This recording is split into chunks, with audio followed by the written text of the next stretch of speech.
नमस्कार दोस्तों, आपका स्वागत है हमारे इस चैनल में एडवोकेट कृष्ण कुमार त्रिपाठी। दोस्तों, कल हमने एक वीडियो डाला था, उसमें हमने बताया था कि घरेलू हिंसा में संरक्षण अधिकारी और जांच अधिकारी इन दोनों के खिलाफ जो है आप मुकदमा दर्ज करवा सकते हैं और कुछ लोगों ने करवाया भी है। मैंने इसके बारे में कल आपको जानकारी दी थी। इसके बाद कई लोगों ने कई अलग अलग तरह के प्रश्न मुझसे किए। हालांकि उन प्रश्नों को लेकर हमने पुराने वीडियो बनाए हुए हैं। ये अलग बात है कि लोग वो वीडियो देखते नहीं हैं। ठीक, हमने उसमें जो भी लोगों ने सवाल किए उन सबको लेकर हमने पहले भी वीडियो बनाए हुए हैं। जब कभी भी आपके ऊपर घरेलू हिंसा का मुकदमा लगता है, ठीक, तो पहली बात तो ये कि उस मुकदमे में एक आरटीआई की एप्लीकेशन को आप जहाँ से भी डोमेस्टिक इंसिडेंट रिपोर्ट बनकर आई है वहाँ पर आप एक आरटीआई लगा दें। ठीक है, उस आरटीआई में आपको लगभग 10 से 12 क्वेश्चन पूछने पड़ेंगे। ठीक है, वो आरटीआई लगाने के बाद उसके जवाब का वेट करें। उसके जवाब का जब भी उसका जवाब आपके पास आएगा, वो जवाब कुछ इस तरीके से रहेगा जिसको पढ़कर आपको एक चीज़ समझ में आ जाएगी कि जो भी इन्होंने रिपोर्ट बनाकर कोर्ट में पेश करी है उसमें किसी तरह की कोई भी जांच इनके द्वारा नहीं की गई है। वो जवाब जो है वो प्रोटेक्शन ऑफिसर को फंसा सकता है, मतलब फंसा ही देगा। उस जवाब के आने के बाद आपको कोर्ट में सेक्शन 156(3) जो पहले सीआरपीसी में होता था, अब वो सेक्शन 175 हो गया है, उसके तहत एक एप्लीकेशन लगानी है और कोर्ट से रिक्वेस्ट करनी है कि इनके खिलाफ एफआईआर दर्ज की जाए। एफआईआर आईपीसी की धाराओं में दर्ज होगा।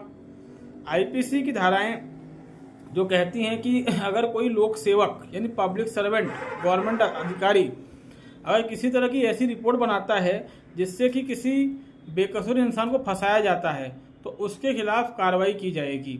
और उसके खिलाफ कार्रवाई करने के लिए ऊपर के अधिकारियों की परमिशन की आवश्यकता भी नहीं है, ये उसमें लिखा हुआ है साफ साफ। ठीक, तो आपको सेक्शन 156 के तहत कार्रवाई करनी है।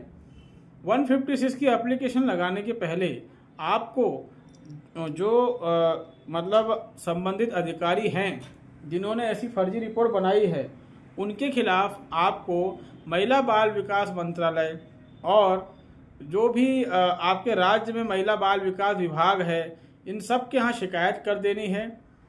उस इलाके का जो भी पुलिस स्टेशन लगता हो वहाँ पर भी आपको शिकायत कर देनी है लिखित में।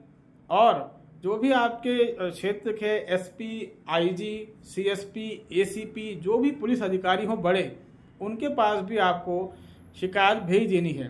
वो शिकायत आप फिजिकली प्रेजेंट होकर दे सकते हैं या बाय डाक आप भेज सकते हैं। ये करने के बाद ही आपको सेक्शन 156(3) यानी सेक्शन 175(3) जो अब बन गया है उसकी एप्लीकेशन आपको कोर्ट के सामने लगानी है और इनके खिलाफ एफआईआर दर्ज करने की आदेश की मांग करनी है। ठीक है, जब आप ऐसा करेंगे तो कोर्ट को ना चाहते हुए भी इनके खिलाफ मुकदमा दर्ज करना पड़ेगा। ठीक है, क्योंकि इन्होंने फर्जी रिपोर्ट बनाई है। और अगर कोर्ट मुकदमा दर्ज करने का आदेश जारी कर दे तो उसके बाद फिर आपको घरेलू हिंसा भी खारिज करवा लेना चाहिए। अगर कोर्ट ये मान लेती है कि हाँ इन्होंने फर्जी रिपोर्ट बनाई है तो उसी जजमेंट की कॉपी जो है आप जहाँ डोमेस्टिक वायलेंस चल रहा है वहाँ लगा दीजिए। हालांकि वहाँ जो आरटीआई से रिप्लाई आया है वहाँ भी लगा सकते हैं, वो भी लगा सकते हैं। आरटीआई जो आप लगाएंगे उसमें रिप्लाई 30 दिन में आता है तो ठीक है, नहीं आता है तो आपको फर्स्ट अपील लगानी है उसी डिपार्टमेंट में बड़े अधिकारी के पास। अगर फर्स्ट अपील में भी रिप्लाई नहीं आता है तो आपको सेकंड अपील लगानी है अपने राज्य के राज्य सूचना आयोग में। मेरे ख्याल से ये बात भी आपको समझ में आ गई होगी। इसके अलावा कई लोगों का सवाल ये है कि अगर उसमें डोमेस्टिक इंसिडेंट रिपोर्ट ना लगी हो तब क्या करना है। तब आपको जज का जो ऑर्डर शीट है जिसमें जज ने नोटिस भेजने के आदेश जारी करे और इस बात को स्वीकार किया कि हाँ घरेलू हिंसा हुई है, उस ऑर्डर शीट को चैलेंज कर देना है। ठीक है, उसको आप चैलेंज करेंगे सेशन कोर्ट में या हाई कोर्ट में। ठीक, उसको आप चैलेंज कर दीजिए क्योंकि इसमें कई हाई कोर्ट्स और सुप्रीम कोर्ट ने क्लियरली जजमेंट देते हुए कहा है कि डोमेस्टिक वायलेंस में जज का प्राइमा फेसिया सेटिस्फाई होना आवश्यक है और केस देखने के बाद जज को ये बताना पड़ेगा कि अगर घरेलू हिंसा हुई है तो जज को वो रीज़न लिखने पड़ेंगे कि उसको कैसे लग रहा है, कैसे उसको मालूम है कि डोमेस्टिक वायलेंस हुआ है। डोमेस्टिक वायलेंस हुआ है उसके बाद ही जज जो है जो अपोजिट पार्टी है, जिन पर घरेलू हिंसा के आरोप है, जो महिला के पति हो गए और ससुराल के लोग हो गए, उनको नोटिस जारी करने का आदेश देगा। तो जज अगर ऑर्डर शीट लिख रहा है तो जज को ऑर्डर शीट में ये चीज़ मेंशन करनी पड़ेगी कि उसने ऐसा क्या देख लिया जिससे उसको फील हुआ कि हाँ घरेलू हिंसा हुई है। कभी भी आप देखेंगे तो जज जो होता है वो ऐसी कोई बात लिखता ही नहीं है, वो एक सड़ी हुई लाइन लिख देता है, प्रथम दृष्टया ऐसा प्रतीत होता है कि डोमेस्टिक वायलेंस हुआ है।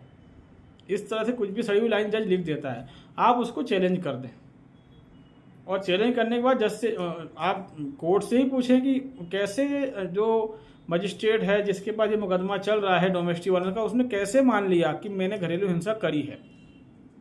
तो अगर डोमेस्टिक इंसिडेंट रिपोर्ट नहीं लगी है तब आपको इस तरीके से चलना है, आपको केस नहीं लड़ना है डायरेक्ट, आपको उस केस को चैलेंज कर देना है।